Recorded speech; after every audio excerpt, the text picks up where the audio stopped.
Hey everyone, this amazing ESO Network show is brought to you by our fine sponsor, Amazon.com.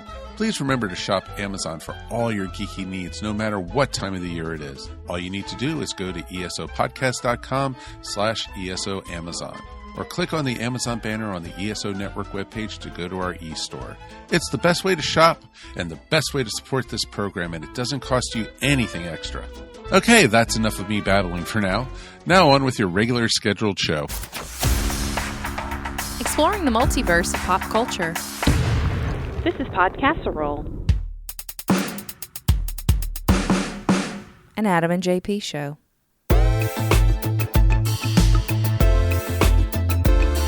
Hey, welcome to Podcasserole. Well, hey there. As you hear this, on the day it comes out, we're not here. That's true. We're gone. Yeah. We're gone. We're on individual vacations. Different sides of the country almost. Uh-huh. Yeah, Wow, you're going out to the Midwest. We're pretty far away. I'm going west. Yeah. Yeah. Yeah, we're probably a good 300-400 miles apart. No, at least from Wisconsin to Las Vegas. You're right. Further than that. Let's use our friend Google. Let's say Las gonna Vegas. Las Vegas to Wisconsin, I'm going to say, is roughly 1,400 miles. That sounds about right. Yeah. It is.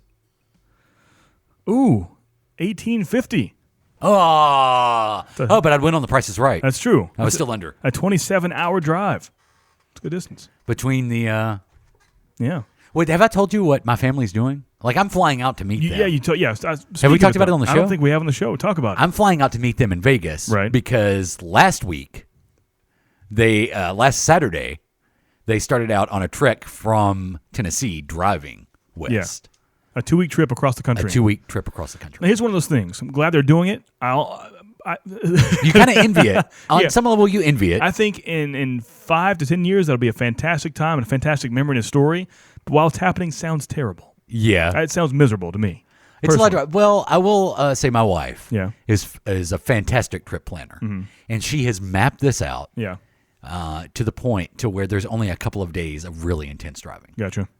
Most days, it's get up, do something, and then you have to drive 2 or 3 hours to your next destination. Yeah, but there's only a couple of days in the trip that's really hardcore, 5-hour plus driving. I just don't know if I could do that much actual driving. I don't know. Yeah, well, it's a big convoy. Yeah, even this to Wisconsin's a 10-hour drive. I'm dreading that. I told my wife that now the fact that I'm flying out to meet them on the day this comes out, it kind of worries me. I told her last night, I was like, "There's no designated survivor." Yeah, like with the family. Oh, it's true. There's no there's no designated person to, if something catastrophic was to happen, you have to take care of the animals and all that. That means you get all of it. But I'm part of that. Well, for 1 day, 2 days. Yeah. But the rest, The rest of the time, I am the designated survivor. Right, yeah. But today and through the weekend, through the 4th of July, wow, I'm part of the gang. That's true, you are. Yeah. Wow. So we have to be very careful. See, I just happened to be like that. The same weekend, we took the trip across different parts of the country. Mm-hmm. That's what we're doing. So you're going to go, is this when you go to the baseball game? Yeah. So I'll be in Green Bay, the Wisconsin area. We're going to go to the Milwaukee Brewers game, do some 2 nights of camping, and see my wife's family. She has parents up there, and grandparents and brothers and nieces, and do that whole gig, and spend 4th of July weekend up there. And like I said, go to a Major League Baseball Brewers game. I don't care about them, but it's kind of cool to see an MLB game. Yeah. To see a Major League Baseball game. And I hear Miller awesome. Park is fantastic where they play. So it's a good-looking park. Yeah. It really is. So we'll see. The hitters don't seem to like it that much. Oh, really? I think it's a sun thing they said. Even our seats we got, her brother told us to get not in this section because the sun is terrible. Yeah. You hear the big-time hitters talking about how they don't like batting in that park, especially during a day game. Right. You would think that because they have a retractable roof, you think they would use that more often. Then. And I guess the lighting is kind of weird, too. Really? Like the lighting that they installed is not great. So, but the park is beautiful. Yeah. It and is they a played great-looking the park. Baltimore Orioles, so 2 teams I couldn't care less about, but, whatever. I'll have a good time. I will be, let's see, this comes out on Friday. Mm-hmm. Now, we thought this was going to be our Tuesday show, but we actually decided to make this our Friday show. Yeah. So this is our Friday show. So will you be gone yet? I'll be right now as you're listening driving to Wisconsin. I'm in the air. No, I'll be there already. I'm in the air. I'm catching an early flight. Yeah. So I'm somewhere flying somewhere over high above a flyover state as this comes out. But part of this trip is we're going to do 1 day at Disneyland. Oh, nice. I'm going to ride the new Guardians of the Galaxy ride. That's pretty awesome. Yeah. That's cool. I couldn't miss that. Yeah. Very good. How far is Vegas from Disneyland? About 4 hours. Damn, really? Mm-hmm. I mean, you just drive across the desert. Yeah. Which is, if you ever get a chance to drive across the desert, I recommend it. Really? It's a lot. Now, when I did it before, it was in the fall. Like a Roswell, New Mexico desert kind of? Well, they're going through New Mexico. I won't Yeah. be part of that trek. I would love to do the Roswell thing, which we'll speak of more soon. But I told my wife, I said, if I was going to be with you guys when you're going through New Mexico, I would want to go to Roswell. Yeah, totally. And try to find Area 51. And they're not doing that? No. Jeez, you're Yeah. there. Look for it. That was actually the inspiration to do Unsolved Mysteries. I made my wife watch the Unsolved Mysteries we're going to talk about to try to get her psyched to go find Roswell. That's funny. And maybe even try to find Area 51. Because the whole town takes it in now. I mean, everything Yeah. is alien themed. Oh, yeah. And, yeah. But I'm really excited about riding the Guardians ride. Yeah. So That'd be awesome. that would be fun. And I get to ride the big Ferris wheel that scares me to death That's a thing? at California Adventure. Wow. I've never been on one Ferris wheel ever. I don't plan to do that one. This one's huge. Really? You should look it up. Like Yeah. the Disneyland Ferris wheel at California Adventure. Mm-hmm. Biggest Ferris wheel I've ever seen in my life. Ooh. And I've been on the ones, the ones they install in cities now. Like the one in Atlanta. You know the Ferris wheel in downtown Atlanta with the air-conditioned units? Yeah, I've been in that. No. Didn't scare me nearly as much as that Disneyland Ferris wheel. Yeah, Mickey's Fun Wheel. 160 foot Central Wheel at Disney California Adventure. It has the sliding gondolas on it. Inspired by the Wonder Wheel at Dino's Wonder Wheel Amusement Park, Coney Island. Yeah. But yeah, you get in the sliding gondolas, and they're on rollers. So as it goes around, you slide forward or backwards. Man. And when you're sliding forward and you're looking straight ahead, you get the sensation of free fall. It's But we're gonna do it. 16 of those 24 gondolas slide. You can have a non-slider. You can have a non-slider. Wow. But when we went before, we're like, oh, this will be fun. Wow, this results in a more intense experience, and motion sickness bags are provided in each gondola due to the disorienting nature of the ride. I mean, seriously, dude, I was like, I had my hands out, like on the wall, because you feel like you're falling. They have puke bags in there. That's crazy. But the roller coaster at California Adventure is great. The California Screamer. It's a lot like the Rock and Roller Coaster, except it's outdoors. It's a 9-minute ride, 160 feet tall. It's nearly 10 minutes of sheer terror. Yes, I'd have to have a lot of Dramamine for that. So yeah, that's what we got to look forward to. Yeah. Baseball and theme parks. There we go. Camping. Are you going camping? Two nights of camping, yeah. Oh, did you say that? Yeah, I missed it? Yeah. Oh, wow. Two nights of camping while we're up there. Again with the camping. Yeah, I enjoyed it. In a different state. Yeah. And I've looked at the the 10-day forecast. Apparently it's going to be like in the high 50s, low 60s there. Nice. Yeah. That's good camping weather. Yeah, so I'm excited. A little chill in the air. Yeah, we got a nice, finally we have an actual air mattress this time around, one meant for camping. So that's good. Because last time, man, on my back on the ground, I felt 85 years old when I woke up. That was terrible. The week before, last week, the high in Nevada was like 112. We're going to our respective places. That's good. Yeah. our safe zones. Well, you like the cool and I like the heat. Yeah. Ooh. I don't know if I like that much heat. Yeah. And it's odd, knock on wood here, but for Tennessee, we haven't had a hot summer yet at all. And I like it. Last week was kind of warm. Well, I mean, what, like maybe low 90s? Yeah. Maybe? I mean, warm. still triple digit time sometimes around here. Yeah. You think it's coming? Get in July and Yeah. August. Yeah. Global warming. Right, yeah. Alternative facts? Fake news? Well, I hope you enjoy your vacation. Likewise. And I hope we both make it back here. That would be awesome. To continue the show. Yes. Yeah. Because I was looking at the forecast as well. Looks like I'm flying out in rain. It's just rain. Well, the little emoji was thunderstorms. Okay. So We had like a semi-snowstorm, like thunder snowstorm in Chicago when I went to Hawaii. Is that where you're going from that? Like, it was the coldest I've ever been. It was below zero. And you go and you wake up and you're in Hawaii. It's weird. I'm looking for something. What should I read on the plane? I would say I got download 4 hours. Download podcasts. You know how to do it. I will listen to some podcasts, but I want to do a book. Yeah. I don't know if I want to do an audio book or if I want to read a book. I think I want to do an audio book. You think so? On Audible? Maybe. Audible.com? What should I do? I was thinking about Thrawn, Oh, yeah, that'd be cool. the new Star Wars book. Thrawn. Yeah. But I don't know. Go to Amazon, get the Earth Station 1 Tales from the Station. Not sure they have an Audible book yet, but we should look into that. Could do that. Yeah. Also, I was also considering Steve Martin's biography. Oh, yeah. Yeah, we do that. As read by Steve Martin. Oh, yeah. So that'd be Yeah. I Then you think that'd be do, almost said Danny Glover, the other guy from Pure Luck, Martin Short. Martin Short. Yeah. Right. Right. And since I've seen them together, Yeah. and I've read one of their, or There you go. listened to one of their biographies, I should listen to the other. You do Big Bad Daddy. What's his name? The book we saw? on Amazon? Big Cool Daddy. Big Daddy Cool. Yeah. Diesel. Yeah. No. He has a The book burlesque guy. Right, yeah. He has a book on there. I saw him. Big Daddy Cool. Didn't you sell him a fidget spinner? I sold him a fidget spinner at Hypericon last week in Nashville. How was that? Speak of your Hypericon experience. Hypericon was fun. Yeah. I'd never been before. The only reason why I went is our buddy Dave Corrigan, who does the Grand Ole Game Room Expo, the website for that. GrandOleExpo.com, correct? Go to GrandOleExpo.com now, and we are looking for volunteers for Grand Ole Game Room Expo 2017. We need volunteers. So you can go to the website. If you're in this area, sign up. You get to play, you get to be part of it for free and do a little work to help Dave out over the weekend. And it's great. We both volunteered last year. It's an awesome time. I love it so much. You did the virtual reality room. You and Josh worked the virtual reality room. Touched a lot of heads. Yep. Yeah. I was running his panel room for him. Right.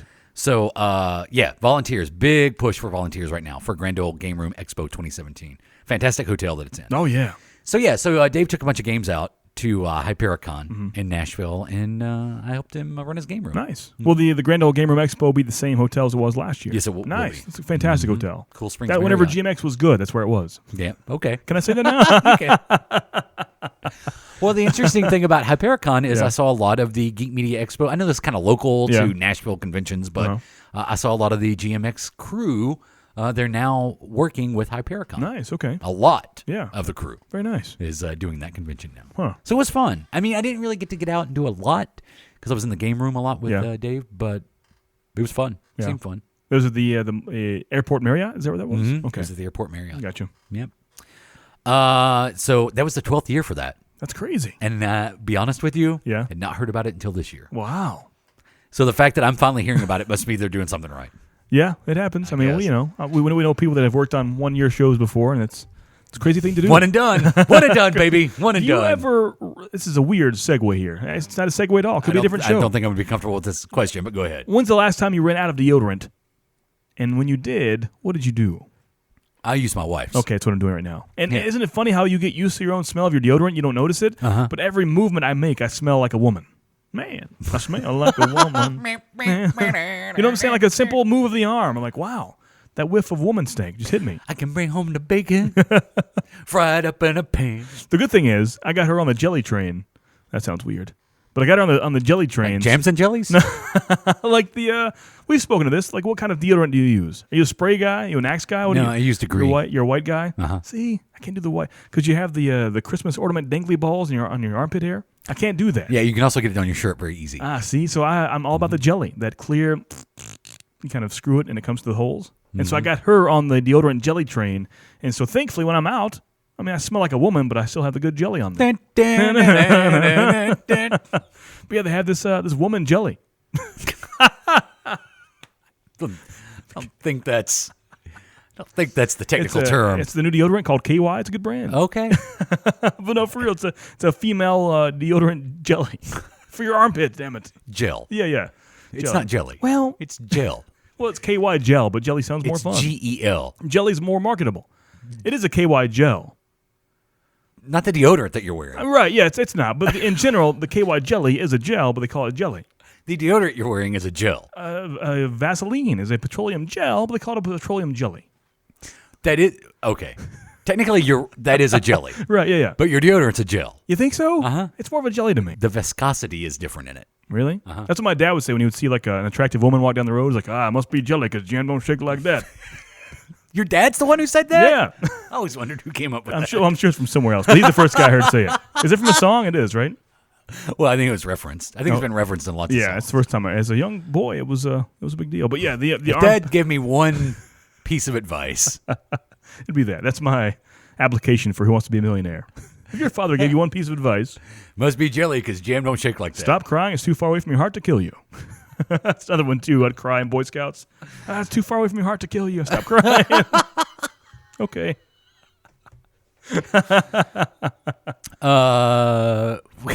So do you and your wife have the same style deodorant? Is she a dry whiter? Yes. Okay, so that's good. You have compatible. I think that's a thing you should speak of in marital counseling beforehand. But it's the same thing. Like if she runs out, she uses mine. Ah. Yeah. They should sit down in the marital counseling. Look, guys, there's a chance. There's a time in your life, it's inevitable, one of you will run out of deodorant. I also use her shampoo if I run out of shampoo. Well, it's an easy thing for me. I can use some Ajax if I need to use it for my beard. If I have to, some palm olive. I need to take the shine off that. Yeah. Speaking of, do you know what I found? What's that? Because, as you get older, Yeah. your skin is different than it used to be. Uh-huh. And you get a little more red in your skin. Yeah.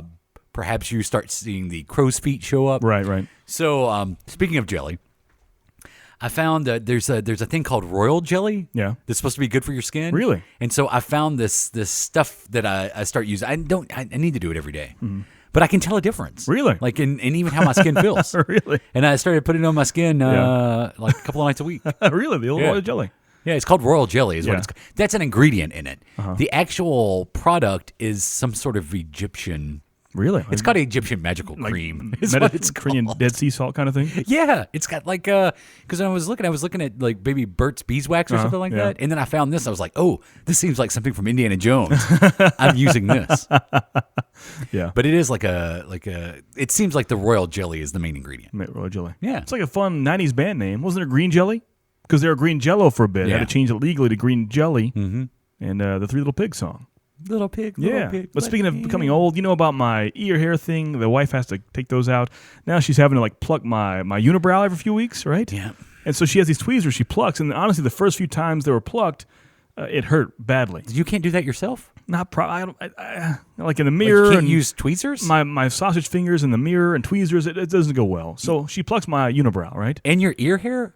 Well, you can't do that yourself? That's a little more than a plucking. That's a full-on shave. That's like I have this little like for my beard trimmer, I have this attachment. It's made for a nose and ear trimmer. Yeah. And so you can't see all the way in there, so I give it my best shot. But she hits up the unibrow, right? And so a few nights ago, it was time for a unibrow plucking. And so I'm brushing my teeth before I go to bed, and my mouth is full of the toothpaste and toothbrush. And she's in bed. I'm like, "Hey, are you hug me?" She's like, "What?" I'm like, "Will you hug me?" She's like, and I had to spit. Like, "Will you plug me?" She's like, "Oh my God, I thought you said something else." It was funny. A day in your life. Not to be gross, but isn't it funny that when you know people in the same age range and they haven't realized that you probably need to take care of the ear hair, right, and the hair that forms between your eyebrows. Yeah. And you see me like, dude, come on. Yeah, come on now. What are you doing? If you're a male, anyone over the age of 25, right now, I want you to put your finger between your eyebrows and make sure there's no hair between there. Give it give a simple little pluck of your nose. Yeah. Kind of pull down from the top of the bridge of your nose, bring it all the way down to your nostrils, and if you feel some hair after the skin touches there, shave up your nose, and then go to your ears and kind of roll around in there. If you feel some hair. Your ears look like a petrified forest. We have some people we know. I mean, right now, everyone listening, I'm giving you a check. People go for the breast and testicle exams. That's very important as well. But at the same time, check your ears. Yeah. Check your nose. Check your ears. Check your unibrow. It's all important. It's probably the most important, in my opinion. Give yourself a check. All that other stuff is probably a disease that's going to kill you 10, 15 years from now. But people are seeing that ear hair right now. Today. That can't be hidden. The bad things are hidden. This is pretty out in the open. Give yourself a check. It's like what's the episode of Family Guy, and like he's in the hospital, and is everything okay? And the doctor's like, yeah, you're fine. Like there's nothing I should be worried about. Oh well, I saw the cancer, but you don't have to worry about that right now. Will you hug me? What? Nothing.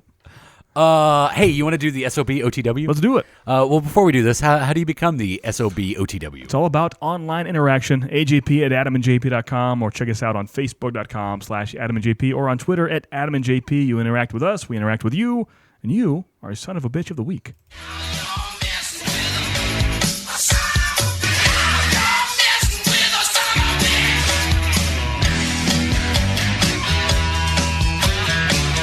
So we have multiples this week. Right. Do we have any Twitter stuff that we need to do? Because I have the emails. We do. Let me bring that up, actually. I wrote down the emails. The first SOB OTW comes from Wendy. Hey, guys. I have listened a lot over the last year.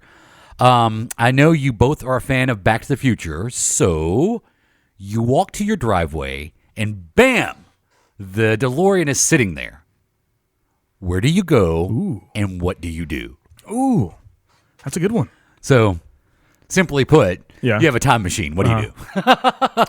I'm going back, the top of my head, not even thinking about it. I want to see some live action dinosaurs. So I go back to the Really? Yeah, let's go back to the dinosaur age. The Jurassic era? Yeah. When there weren't many dinosaurs Not too then. many. Yeah, I've forgotten already. One of those. The one with the most dinosaurs. I just want to see with my own eyes, even if I got out of the DeLorean and for 30 seconds saw walking dinosaurs of the earth, that would make my life complete. Well, if you have the flying DeLorean, you could just fly around.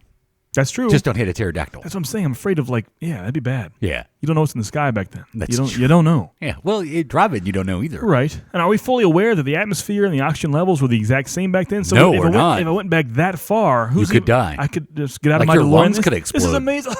I'm just buying croak right there. So you should probably take a spacesuit with you. Yeah, probably so. Mine's a little less. I'd go back to the 1940s. Oh, yeah? I've always loved the 1940s. I love the style, Yeah. the music.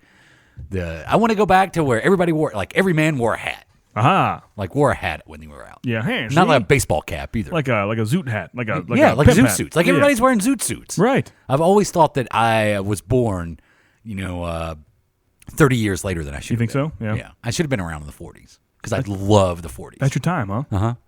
I go back to Like the old swing days. 1946. How about that? I go Okay. back to 1946. That's pretty. It's right after the big war, huh? September 23rd, 1946. Wow. I don't know. Right after the big war. I'm just making up stuff. But yeah, I've just always been fascinated with that era. And that's exactly where I would go first. Nothing wrong with that. And what I would do, I guess you would just look at dinosaurs. Yeah, just look. That's where you go. That's what I would do. I would go see an actual big band perform. Really? In the 1940s. I got you. That's what I would do. Any certain people at all, just in kind of the big swing band? Glenn Miller. Okay. But he died during the war, so I had to go back earlier. Okay. But also I would buy some comic books. Oh yeah, I go for the old. I got you. I'd buy some comic books and bring them back to 2017, or anything really. Right. Yeah. Let's see. The next one comes from Mark. This one's a little lengthy. Mark says, I'm a fan of This Week in NWO News. When you did the gang stalking episode, it reminded me of a story my friend told me. She was working in an office and noticed her boss started making strange references. Stuff like, your mom okay? What? Minutes after she'd had a private conversation with her mom in her office. She started asking around, and other female employees had similar stories. They believed he was spying on them, and they were right. They found several pin cameras throughout the offices and the ladies' restroom. He's in jail now. Oh, wow. Thought I would share. P.S. Justice is your right, and we demand it. Oh, Big Bart. Yeah, I think I have that ready. Hang on. This goes back to weeks ago. We did this. Big Bart Durham. Yeah. Justice is your right, and we demand it. So thank you, Mark, for sharing that story. That's crazy. That's great. Yeah, I'm glad he's in jail. Yeah.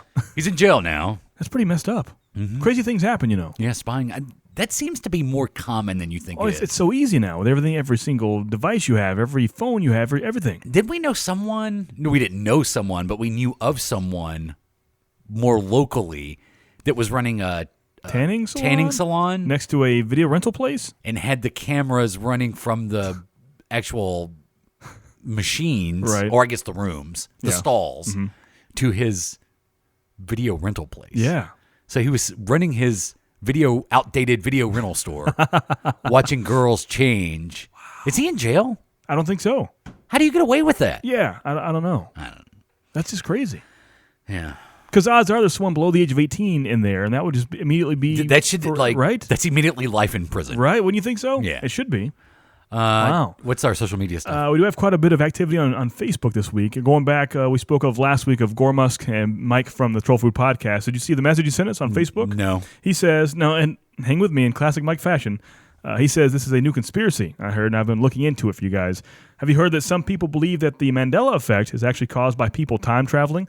It's really interesting and would love to get your take or have a conversation about it. I think it could be true. How else do you explain it? Oh, we can revisit the Mandela effect. Yeah, we talked about that, about 6 months ago, maybe a year ago? Yeah, if you're not familiar, the Mandela effect or the Berenstain Bears effect is people are convinced that, say, certain events happen one way. Yeah. in reality. Like, for a fact, like you remember. Without a doubt. Seeing the Berenstain Bears. Or Berenstain. Berenstain Bears. Yeah. And it's actually the Berenstein Bears. Or even Stain Bears. Yeah. Stuff like that. Right. And, we could revisit that. Yeah, so Mike, we'll talk about that in the upcoming episodes here. But in the meantime, look up the name John Titor, Titor, and that'll leave you a lot of information if you want to kind of get more in depth with that. John Titor, Titor. All kinds of stuff on the internet about that character. I almost said a man, but he's not really one entity. He's one being, John Titor. So he sent us that message also on our page on Facebook. I remember Andrew, I'm going to say it wrong again on purpose this time, but Andrew Hane a few weeks ago talked to us on there. Yeah. He says, "Hi, chaps. I'm trying to catch up with your shows at the moment, so I'm a bit behind, but I just heard my name mentioned. My surname is pronounced like you would say honey, but spelt Hane. See the YouTube link below, and he has a YouTube link, how to pronounce Hane, honey. It's okay, I'm not bothered. Just wanted you to hear my name again on Son of a Bitch of the Week." So it's Honey. He says Honey. Andrew Honey. Oh, Andrew Honey. Andrew Honey. Oh. He said, yeah, like you would say honey, Honey, but spelled Hannay. So it's not an Asian pronunciation of an English name. Honey. Honey. Honey. Andrew Honey. Well, thank you, Andrew Honey. Andrew Honey. Thanks, honey. It's good. I like it. Uh-huh. That's all we have from Facebook for the most part. Oh, okay. Yeah. And I believe, if memory serves me correct, over on Twitter, people talking about how they don't want to borrow a pencil from you. Oh, that's correct. Oh, I forgot about that. Because you use your butt crack to hold your pencils. I never really said, well. I think you alluded to the fact that maybe you did do that. Not in the past 20 years that happened. And but think about you're painting, you're doing some art, you can keep some brushes back there. All kinds of things you can do with your butt crack. That's what Bob Ross did? Utilize the butt crack more. Where did Bob Ross keep his extra paintbrushes? You don't want to know. And then also some love thrown to the NWO News of the Week. That's true. Over on Twitter. So that's how you do it. That's how you become the SOB OTW.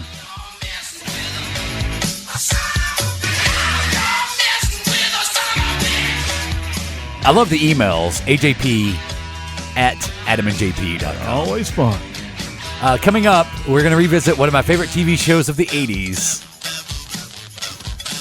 Unsolved Mysteries.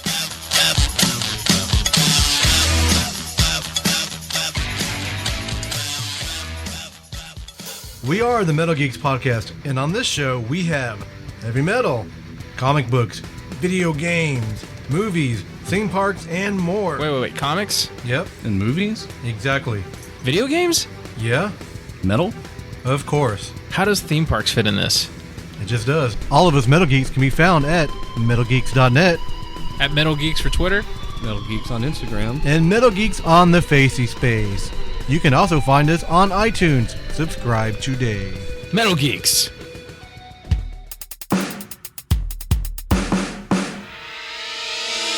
In 1947, a strange craft crashed in a remote New Mexico field. The metal debris had startling properties and was covered with unusual markings. Witnesses claim it was a UFO. The military here at Roswell Army Air Base in New Mexico immediately announced that the object was a UFO. And within hours, changed their story and said it was only a downed weather balloon. Did the military conceal the most astounding discovery of the century? Join me tonight for the season premiere of Unsolved Mysteries. Oh, if you're a certain age. Oh, I love it so much. This takes you back to must-see television. I love it so much. Robert Stack hosting Unsolved Mysteries. The music, the voice. Man. To the point to where you're watching it now. That's pretty funny. So they actually have an active website still on unsolved.com. It's the producers of the TV show. That's even crazy. though it actually went on a lot longer than I thought it did. Same here. Like, really, Unsolved Mysteries only ended a few years ago officially. With Robert Stack. I mean, Robert Stack was for 15 years the host. Yeah. That's crazy. To back up a little bit, Unsolved Mysteries actually started as kind of one-off specials that NBC would do. And they started these specials in 1987. The first host of Unsolved Mysteries was Raymond Burr. Oh, yeah. The actor who played Perry Mason. It's our second week in a row, speaking of his name. That's true. Yeah, that's weird. Uh-huh. Another character actor, Streets of San Francisco, along with Michael Douglas star Carl Malden, was the second host of Unsolved Mysteries. And then Robert Stack was the third. And then when they decided to make it a full-on series, he hosted Unsolved Mysteries on NBC from 1987 to 1997. From 97 to 99, it was on CBS. I had no idea that Unsolved Mysteries switched networks. Wow. It was on CBS. Then it was on the Lifetime channel from 2001 to 2003. Wow. Where he was still doing new episodes. That's crazy. On Lifetime, it was a mixture of classic episodes and new episodes. And then I think it was in 2003 as Robert Stack died. Yeah. And then in 2008, Spike TV brought it back. They were kind of repackaging the old show with host Dennis Farina. And he is another character actor who would always play a mobster. Like anything you saw that guy in, he was always a mobster. And that was on Spike TV from 2008 to 2010. And if I'm correct, it's coming back in some fashion this year, right? I didn't know that, actually. Yeah. Like there's going to be, I don't know if it's going to be newly produced segments, or they're just going to kind of repackage Unsolved Mysteries again. Really? But I think it's going to be on Spike. I don't know if Spike's still doing it, but some network is going to bring back a version of Unsolved Mysteries, I think in the fall of 2017. Wow. So Unsolved Mysteries has been around for a long time. Without a doubt. And has certain memories for you, right? Oh, man. And we've talked about that. Was it either Wednesday or Thursday night? I'm trying to nail down the night of the week it was on. Wednesday night. Whatever night that was, for some odd reason. But and I think people always have this. My wife to this day, if she has tacos, she has to drink chocolate milk with those tacos. She doesn't ever drink chocolate milk unless she's having tacos, and she has to have chocolate milk with the tacos. Isn't that weird? That is weird. So my kind of time with that kind of thing is anytime I watch Unsolved Mysteries for my family, every single time we watched it on that certain night, it was beans and cornbread night. We lived in the South, of course, Tennessee here, so white beans, cornbread, and some sliced and diced onions. So anytime, even watching this yesterday to prep for the show here, I had just this, my mouth was watering for beans and onions and cornbred. That's Isn't that funny. weird? Yeah. Yeah. It's like you're just trained. It's like a Clockwork Orange kind of training for it. It's weird. Do you have anything like that at all? When you watch a show or a certain day or something reminds you, like, man, I want to have this now. I want to consume this because I was trained to do this. Friday nights still feel like they did when I was a kid. Yeah. Friday night has a certain feeling to it, and I feel like TV should have, like when I'm watching TV on Friday night, regardless of what I'm watching, it still feels like I did when I was a kid watching TV on Friday night. Like I don't know if that makes sense. Like you're free of school, and it should be these fun, like almost like TGIF kind of programs. Yeah. Well, or for me, like a Knight Rider. Okay, yeah. But yes, definitely the TGIF stuff in the 90s. So Friday night still kind of has that feeling. If I watch TV on Friday night, I still have that same feeling. Like maybe Friday night video should be coming up later. Yeah. Some Saturday night's main event the next day. Maybe, yeah. I can't wait to get up and watch Pee-wee's Playhouse. Some Up All Night. Yeah. USA Up All Night. That's when the parents are in bed. I think it's safe to say that if you like any of these shows on the Discovery or the Learning Channel where they go and you have a host that kind of dissects a case, be it a missing person or a murder, an unsolved murder of some sort, like the First 48 or on A&E, any of those shows like that, I think Unsolved Mysteries kind of paved the way for that. Oh, without a doubt, yeah. Because what Unsolved Mysteries was very smart about, they didn't really peg themselves into one thing, like it's always going to be a missing person or it's always going to be an unsolved murder. It could be this wide. It was like the podcasserole of documentary television. Yeah, it was a docuseries. Yeah, it could be a wide variety. It could be a missing person, or it could be something that was unexplained, or could be like D.B. Cooper. Yeah. Or it was like a real life. Some would say Twilight Zone for the most part. Kind of. Yeah, kind of an anthology, kind of a Tales from the Dark Side, kind of a creep show, but real life stories with as close as they could. They always had disclaimers as much as they have the people involved in the story itself, be it family members or the people it's about. If not, they had a recreation of that, reenactment of it. And it was the reenactments. Reenactments and they took them seriously. Yeah, totally. They were they weren't cheaply made reenactments for Unsolved Mysteries. Well, you will speak of here soon. I mean, everything down to the automobiles, to the clothing, to the house, everything was made back in the 40s, like when it was supposed to happen. Yeah. They took very good care of that. And another thing that would happen, because Unsolved Mysteries would always, if it was an unsolved crime of some sort, they would encourage you to try to help them solve this mystery. If you had any information about bank robbers or murderers or kidnappers, and they would show their picture on national television at a time when most people were only watching 3 networks. So a lot of eyes on Unsolved Mysteries every week. There would be a number you could call into, and then they would come back and do updates where they had actually solved some of their cases. There was a phenomenon that would happen to where Unsolved Mysteries did such a good job of casting lookalikes for the people they would do the stories about that sometimes the actors that were on Unsolved Mysteries, people would see them in public and call that number thinking they saw, and they were just seeing the actor who was in the reenactment, thinking they had seen That's funny. the person they were looking for. That's funny. Because if you go and they really did do a good job of casting people to look like the real life people in the reenactments. Mm-hmm. So we're huge fans of Unsolved Mysteries. I'm pretty sure that we could work Unsolved Mysteries into a lot of what we do. I thought about that. In This Week in NWO I'm News. like, there's so many podcasts now of breaking down every single season or every episode of shows. There could easily be an Unsolved Mysteries podcast out there. Yeah. It'd be fantastic for every episode to have the story and updates on that and see what's happening now. I would love, if someone wants to do a podcast and has no idea what to do it about, please, for the sake of me, make an Unsolved Mysteries podcast. Yeah. I'm begging you. And we could definitely start working it into This Week in NWO News. Without a doubt. With some of the stories. Without a doubt. What we're going to highlight here is a story very similar like that. Is the season 2 premiere. Well, what Robert Stack teased at the beginning was the Roswell, New Mexico UFO crash in the 1940s. I guess the first big UFO conspiracy. Right, yeah.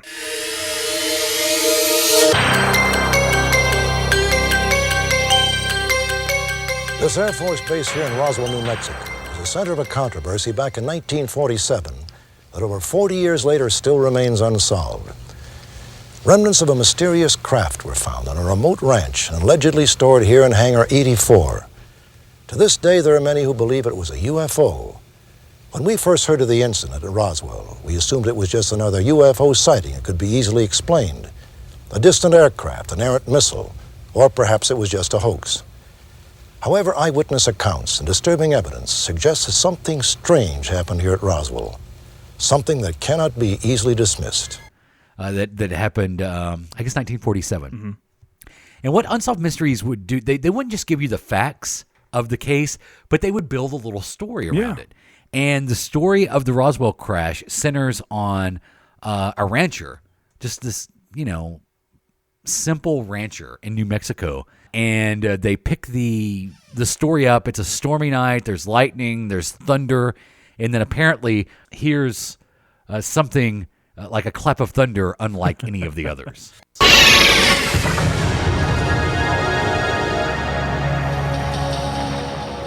Apparently, Mac Brazel heard a thunderclap that night that somehow sounded different. The story is that Mac Brazel supposedly heard a loud crash at some point during the storm and didn't know if it was related to the storm or not. According to his son, Mac was on the range the next day looking to see which fields may have gotten precipitation the night before so they could move the livestock to those fields because the grass would be better there. And in his process of looking to see where the rain had come down, he found the debris field spread out near his ranch house. It was obvious that something had crashed in one of his pastures the night before.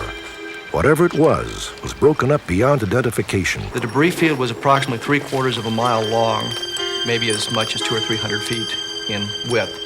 Scattered along there were bits and pieces of material. We refuse to call it metal because from the descriptions we have, it was more of a plastic-like material, very strong, very lightweight. The pieces of it were described as being 3 or 4 feet long, but as light as a feather, as thin as newsprint. There were metal beams that were slightly flexible but very strong, and it was spread out all over the field. So what you can't see, this is actually streaming on Amazon Prime. Right, yeah, that's how we watched it. You can go and watch this very episode of Unsolved Mysteries on Amazon Prime. But they reenacted this guy out in his, there's this, you see the debris field. Yeah. You see, and as this writer, Kevin Randall, I believe his name is who was speaking there. You see the actor that they've hired to play Mac Brazel on his horseback, and he's going around picking up these pieces, trying to figure out what it is. Yeah. So as the story goes, Mac, finds this debris field. He goes through. He grabs a couple of pieces, and he thinks it's awfully strange. He doesn't know what it is. Awfully. And so he does what anybody would do, back in the 40s. Takes it to his neighbor? He takes it to the neighbor. Which is odd to me, this part here, because they spoke of at first, it kind of looked like plastic because it wouldn't burn, it wouldn't whittle. They tried to cut it like wood, it wouldn't burn. So it looked like wood, but didn't have the characteristics of wood. They said someone today would think that was plastic, but they didn't have plastic back then. I didn't know there was no plastic in the 40s. Are you kidding me? Yeah, it wasn't a lot. Well, I didn't know that. Like, when was plastic a thing? I really had no idea. I think looked it was it up for a different time. The 50s, plastic really started to come on. It's funny, in the 40s, there was no plastic. But anyway, so he brings this little piece over, can't burn, can't be whittled. So what do you do with it next? Well, did you notice when they shot that, because they wanted to show that it couldn't be burned. Yeah, but did you see how they shot it? In fact, they had on a flame for maybe 1 second. Like, it's not burning. He was holding it over the match, but the match flame wasn't even close to it. It was obviously wood. Oh yeah, right. And then he's holding it, and they're like, "It won't burn. It won't even whittle." Well, then put it in the flame and see what happens. Yeah, it won't even whittle. That's all about Unsolved Mysteries too. Is it just happened to be at a time like there's a lot of people at the time this aired in 1989. There was a lot of people still connected directly to the Roswell crash that could speak upon it. Right. Who probably aren't around now. Oh, that's what I was thinking. A lot of these people that had firsthand accounts, they're not here anymore. Like Loretta, who was Mac's neighbor, who apparently he brought these pieces over to her house, and I mean she could speak about it. Like she's speaking firsthand. This is what I saw, and we'll get a taste of some of the other firsthand accounts as we go along. But yeah, so Loretta and her husband Floyd. Was that his name? Or Lloyd? Some kind of country neighbor name like Floyd that. and Loretta. They're like, well, Mac, I don't know what it is, but you should go to the authorities. So that's what he does. Yeah. He goes to the authorities, and then the authorities go to the Army, and then the Army gets involved, and all of a sudden the Army shows up at this UFO crash site. That afternoon, Mac Brazel led 2 Army intelligence officers to the crash site. One of the officers was Major Jesse Marcel Sr., an experienced combat pilot whose primary duty in peacetime was to investigate air accidents. Even with his experience, Marcel was unable to identify what kind of craft it was. Marcel died in 1982, but before his death, he gave the following interview for a documentary film about UFOs. There were just fragments strewn all over the area, an area about 3/4 of a mile long and several hundred feet wide. So we proceeded to pick up the parts. He says, I tried to bend this stuff. He says, it will not bend. I even tried to burn that. It would not burn. He says, that stuff weighs nothing. It's not any thicker than tinfoil in a pack of cigarettes. He says, we even tried making a dent in it with a 16-pound sledgehammer. Still no dent in it.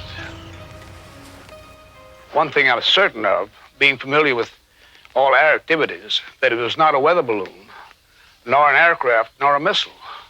It was something else of which we didn't know what it was.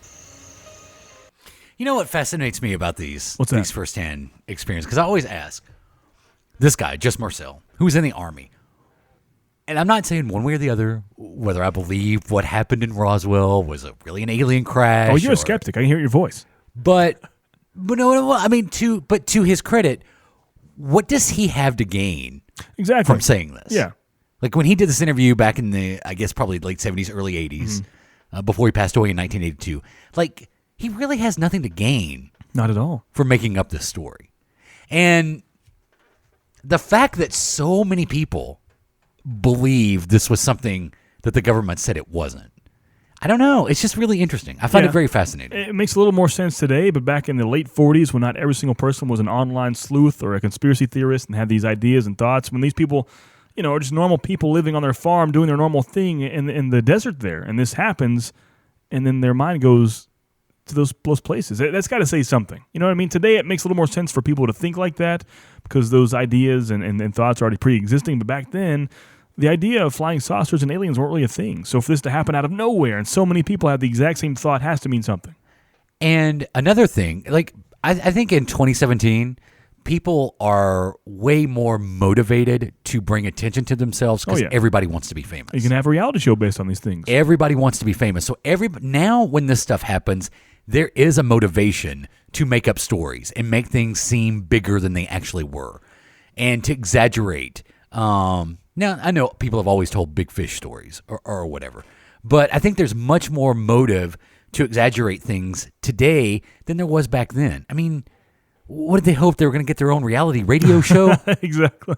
If they made up this story? Yeah. So I think when you start, especially this particular incident with these older people in the 1980s that are telling these stories, I think it leads a little more credence to what they're saying is the truth as to how they remember it. Now, could what they saw, there's always the fog of confusion and not really understanding. But this guy is an Army. I mean, his job in the Army is to identify and investigate crash sites. So if he goes out, he should know what a weather balloon. Yeah, weather balloon. He from said the Army missiles is. or aircraft. Yeah, he knows all these materials. Yeah. So what does he do? He gathers up a bunch of this debris and takes it back to his house that night. Right. Where his son, who was a doctor in 1989 when this was done for Unsolved Mysteries, his son once again has a firsthand account of what they saw from this crash site. Jesse Marcel Jr. was 11 years old at the time and remembers the incident vividly. Where'd you find all this stuff? He is one of the few people still alive known to have handled pieces of the debris. We all were amazed by this debris that was there, primarily because we didn't know what it was, just the unknown. The most remarkable fragment was a short piece of I-beam, which was covered with strange symbols and embossed markings. Looks like some kind of hieroglyphics. This writing could be described as like hieroglyphics, Egyptian-type hieroglyphics, but not really. The symbols that were in the I-beams were more of a geometric-type configuration in various designs. It had a violet-purple type color, and it was actually an embossed part of the metal itself. So this is the guy's son. So, okay, if he was 11 in 1947. Born in 36. So how old would he be today? It says here he died at the age of 76 back in 2013. So he's not around anymore. He's not at all. His daughter walked into him 2 months after his last visit to Roswell, walks into his bedroom, and he died with a book of UFOs in his hands. He was reading about UFOs while he died. Really? Yeah. So look at how this one event defined his life to where on his deathbed he's reading a book about UFOs. Yeah, he had normal guy, had wife, children. His wife Linda said he was credible. He wasn't lying. He never embellished, only told exactly what he saw. Yeah. His wife said of him. So everyone believed it. It wasn't like some kooky guy trying to make a big deal. Yeah. He just kind of selling trinkets on the side of the road. Yeah, exactly. Yeah. Yeah. Buy your UFO parts. Yeah, exactly. And then it says, made in Taiwan on the other side. Yeah, exactly. So Jess Marcel, this Army guy, he's got all the wreckage at his house. And so the next day, he takes the wreckage to the Air Force Base in Roswell, where the military start going through it. They can't identify it. And the top brass at the Air Force Base in Roswell decide to go public with, because I get the feeling that there's like a buzz going around Roswell. Full-on at this press time. release they have got to type up. And the military, especially coming out of World War II, the military, the Air Force especially, in Roswell, try to maintain a good relationship with the members of the community. Yeah. So they contact the public information officer of the Roswell Air Force Base, and they decide to actually go public with the unidentified flying disc story. Second Lieutenant Walter Haupt was a public information officer for the 509th at the time. Colonel Blanchard ordered him to issue a press release telling the country how the Army had found a flying saucer. I never questioned it. Yes, sir. In 1947, when a colonel told a first lieutenant to do something, the first lieutenant did that. The press release read in part, "The many rumors regarding the flying disc became a reality yesterday, when the intelligence office of the 509th Bomb Squadron was fortunate enough to gain possession of a disc through the cooperation of a local rancher." That same day, it was reported that an engineer for the Soil Conservation Service made another remarkable discovery. Barney Barnett of Socorro, New Mexico, died in 1969. But he may have been the person who discovered what was perhaps the first positive proof that there was other life in our universe. Barney was just a real straightforward, just what you would call a real straight guy. He told me that he'd come onto this spaceship. It was during the daytime. It was an oval shape, similar to what had been identified, in different sightings and so on. And it had crashed and it had broken open. There was beings laying, about 4 beings laying on the ground, not in the spaceship, laying on the ground. He did describe that the heads were larger than the bodies by proportion. I love the names in this. No, they're great. Mac, yeah. Barney, Jess. What's great about this is the story goes on to say that later on an actual archaeology group comes up and like, what's going on here? That part made me laugh. That's kind of like he's like looking at the disc, and here comes some archaeology students. Hey, we saw something fall out of the sky, and then like they show up at almost the same time. Yeah. And then apparently at the exact same. See, that's when I start to question. Like all this happened at the exact same time. Yeah. But apparently, near the exact same time, the Air Force were doing reconnaissance flights, and they saw the disc. Yeah, the military shows up. So here you got Barney. Some archaeology students, and the Army shows up in their Jeeps. And the recreation is great because, they explain that the Army's like, you didn't see anything here. Right. And you see, like, the colonel standing up in his Jeep. Yeah. I want you people to gather around. You didn't see anything here today. It's the Men in Black scenario. Yeah, as they're loading the alien bodies. Yeah, like into the ambulance, like on the stretchers. And they say to the students, like, you never saw this at all. And Unsolved Mysteries try to reach out to any of those archaeology students. Couldn't find one of those. No. Yeah, apparently the military scared them. Yeah. And Barney wouldn't talk about it that much. Right. I mean, except to his friend that you heard there. Yeah. And, he was a real straight shooter. If he said they were aliens, they were aliens. Right, yeah. 4 beings. So as this is all kind of happening, they start taking the pieces that they recover from the crash site. Mac's crash site out on his ranch. They're shipping these pieces to different Air Force bases. And on the day that the press release that the PIO officer was working on, one of the planes arrives at another Air Force base, and they start going through the debris. So what happens is the Roswell Air Force Base story comes out in the papers, but is immediately followed up by a contradictory story. We'll let Robert Stack explain. On July 8, 1947, newspapers across America published accounts that a UFO had supposedly crashed in New Mexico. That same day, according to some investigators, a cargo plane carrying the debris from the crash site arrived at an air base in Fort Worth, Texas. At almost the same moment, the Army received the news of a second crash site where alien bodies may have been found. Brigadier General Roger Ramey was the ranking commander of the 8th Army Air Force at Fort Worth. Within hours, Ramey's office issued a new press release stating that the material recovered in New Mexico was not a UFO, but in reality, the wreckage of a U.S. Army weather balloon. Dad said obviously it was a cover-up story. It was not a weather balloon. He was a little disturbed about that, but he had his own intelligence classification. So yeah, he didn't want to go public with his story that this was actually that was Jess's son again. Right. Yeah. But he obviously did not believe it was a weather balloon. So this is the first time the weather balloon is used as a as a cover story. It's the old scapegoat. No. During World War II, there was a sighting. There was a couple of sightings where they said, no, it wasn't. There was weather balloons. Really? So this was apparently in the 40s, you could just like look outside and see dozens of Army weather balloons right. flying That's a around. weird thing, right? Yeah. I mean, I don't know. Especially the people saying the materials they were unbendable, unburnable, unwhittleable, on 16-pound sledgehammerable. It's just, that doesn't make sense to me. This goes on to where the guy that actually flew the bodies to the Air Force Base in Texas, they interview his wife, and he died in 1982, and he never mentioned this to his wife. And then on his deathbed, he told his wife, hey, the Roswell thing, there really were aliens. It really was a spacecraft. Wow. And because I guess he'd flown many top secret missions and would not speak about these missions to his wife, and then on his deathbed tells his wife that the Roswell thing actually happened, that they were actual spacecraft. So that's kind of where the story kind of stops, pretty much. Because once solved, once the Army releases the weather balloon story, it kind of. Speculation continues, but there's no real news that happens out of that. Except, I mean, don't you want to know what happened to Mac? Of course. I mean, we all started with Mac, so, Yeah. so what's happening with him? But the UFO incident was still very much alive for Mac Brazel. At the time, rumors surfaced that Brazel was held at the Roswell base until after the new cover story had been circulated and generally accepted.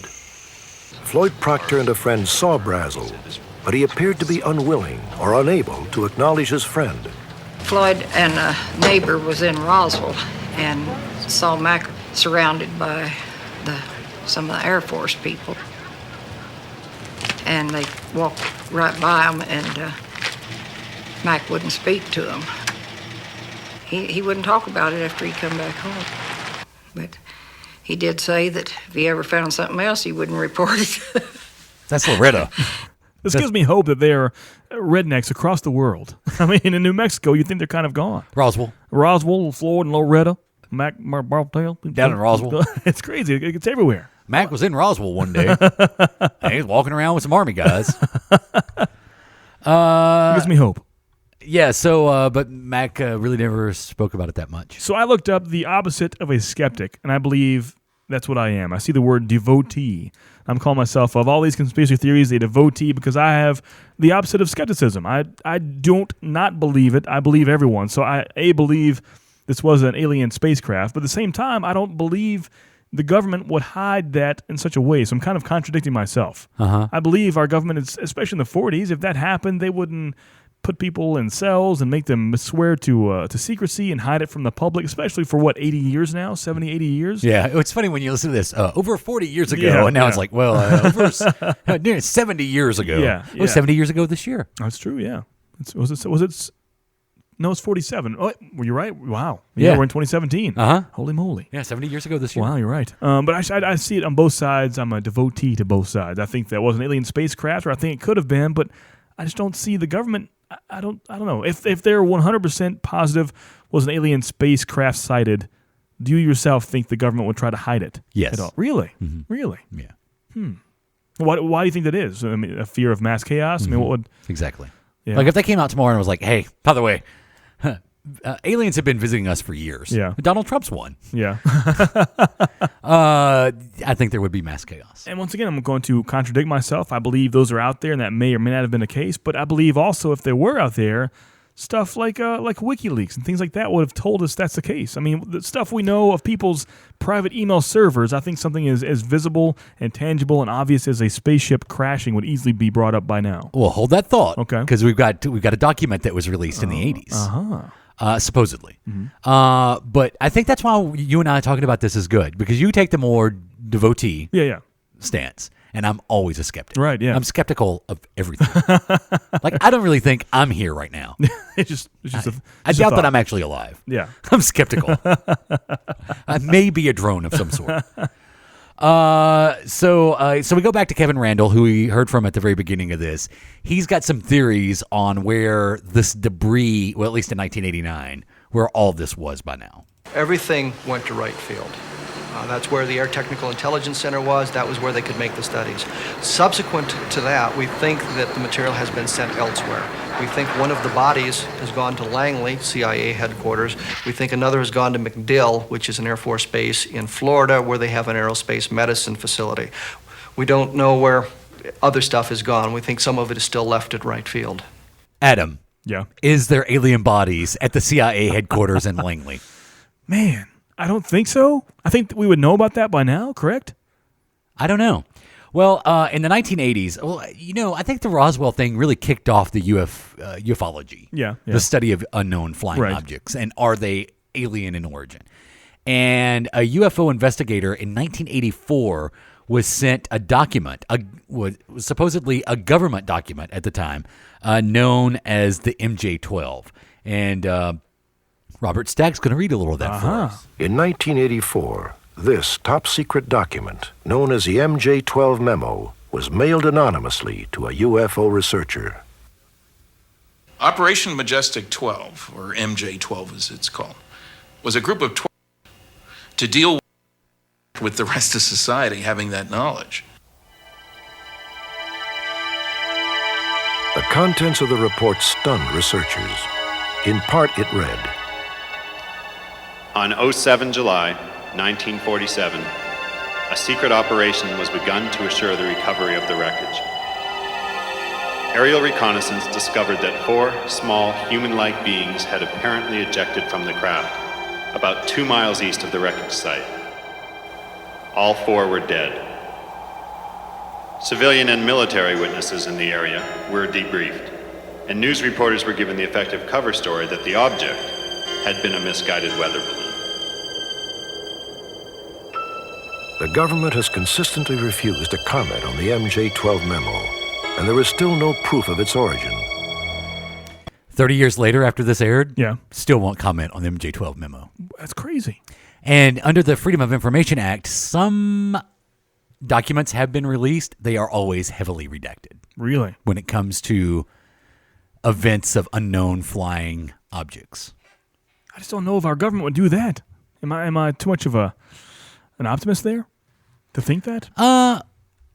I mean, I'm like you, though. I don't know in 2017 how you hide this. Right. But then other government documents have shown that, yes, the idea of objects and ships from other planetary realms have been studied by governments. Yeah. Doesn't necessarily mean they exist, but they do want to eliminate that is going on. I think people go about it in the wrong way, where some people from the get-go believe that can't exist. There can't be people or things or any kind of living creature from a different world that could come here, and therefore it takes out all validity of that even happening. Does that make sense? I think some people from the get-go are a skeptic, and therefore even if it did happen, they would still think of it as fake.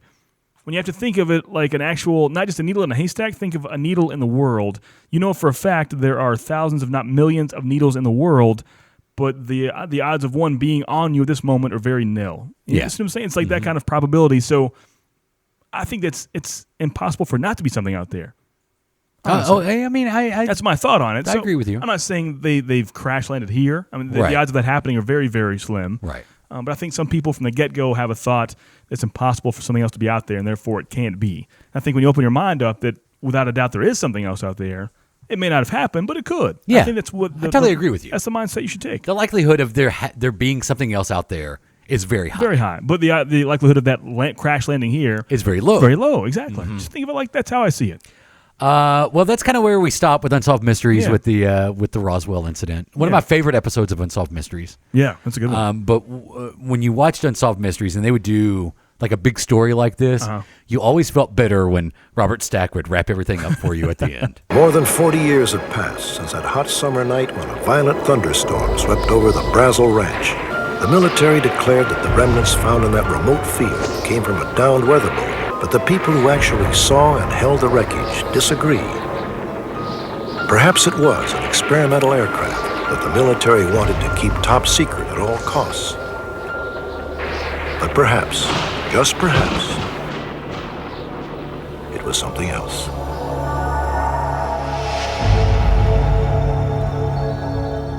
When you look at it that way, like knowing that Area 51 is relatively close to Roswell. Not real close, but relatively close to Roswell.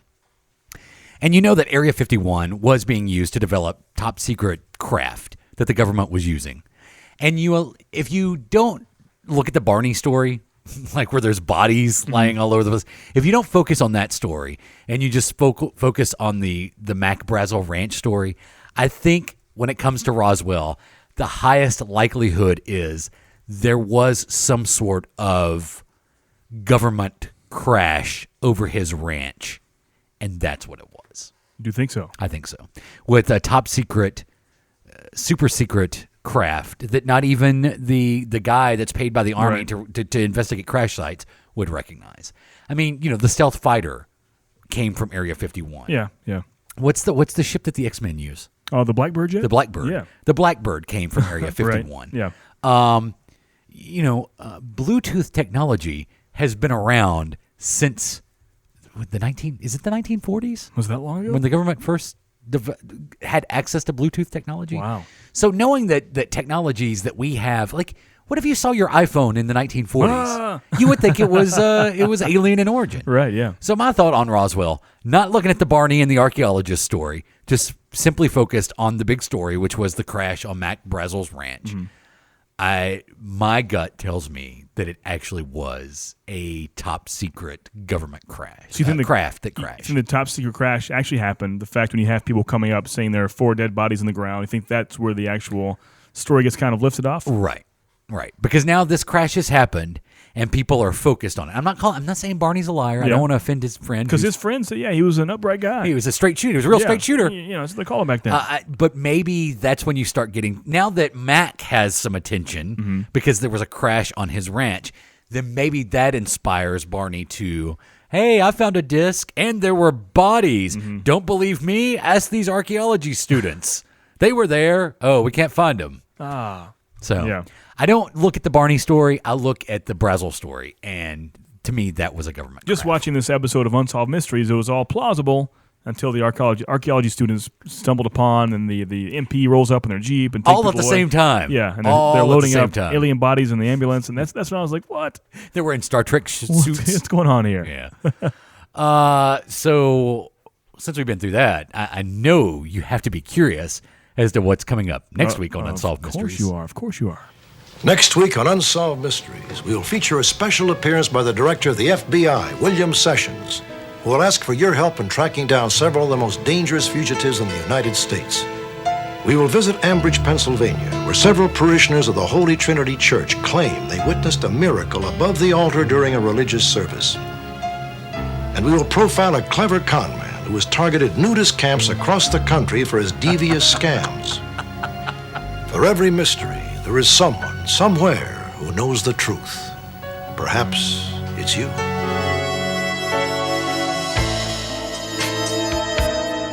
What creepy music. It's creepy. It's Next great. week, the FBI. I think, honestly, my love of all this stuff came from this show. The love of UFOs and ghosts and Loch Ness Monster and Bigfoot came from this show alone. I totally agree with you. I think mine was too. So William S. Sessions, served as the FBI director from 1987 to 1993 when he was dismissed by President Bill Clinton. Yep. Little Comey style, huh? Yeah, there you go. What? How long did he serve? When did he start? For 6 years, 87 to 93. So he almost served out the whole 10-year period. Yeah. So there you go. Our first salute to Unsolved Mysteries. I think we should have many more in the future. I would really like that. should. I wish we had used Unsolved Mysteries when we did D.B. Cooper. Oh, yeah. We can revisit D.B. D.B. Still go Cooper. back. Yeah, we still do that. Because that was probably my second favorite episode of Unsolved Mysteries. The first one was the Roswell. Because I remember that from my childhood. I remember watching these segments in at the end of the year in class. Like the teacher bringing in the tape. Yeah. And it was like, hey, let's watch about Roswell. Oh, yeah. And we did that in class. And I want some beans and cornbread. Badly. And I vividly remember watching the D.B. Cooper episode, too. So we're in the middle of summer here. Well, I guess the start of official summer, but the season is upon us.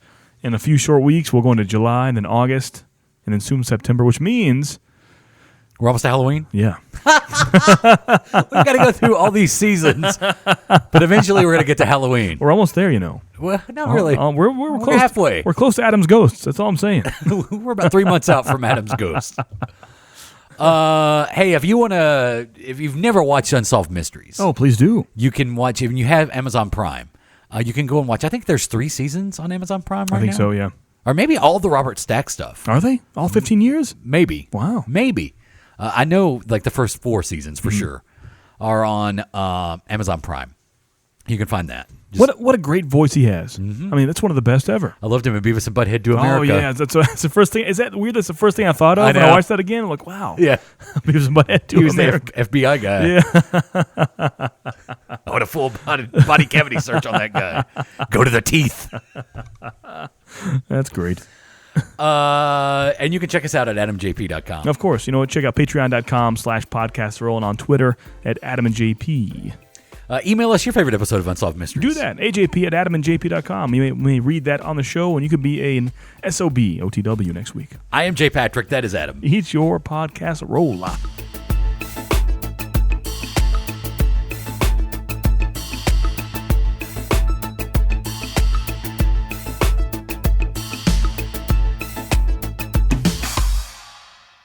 This has been a production of the Adam and JP family of on-demand talk radio.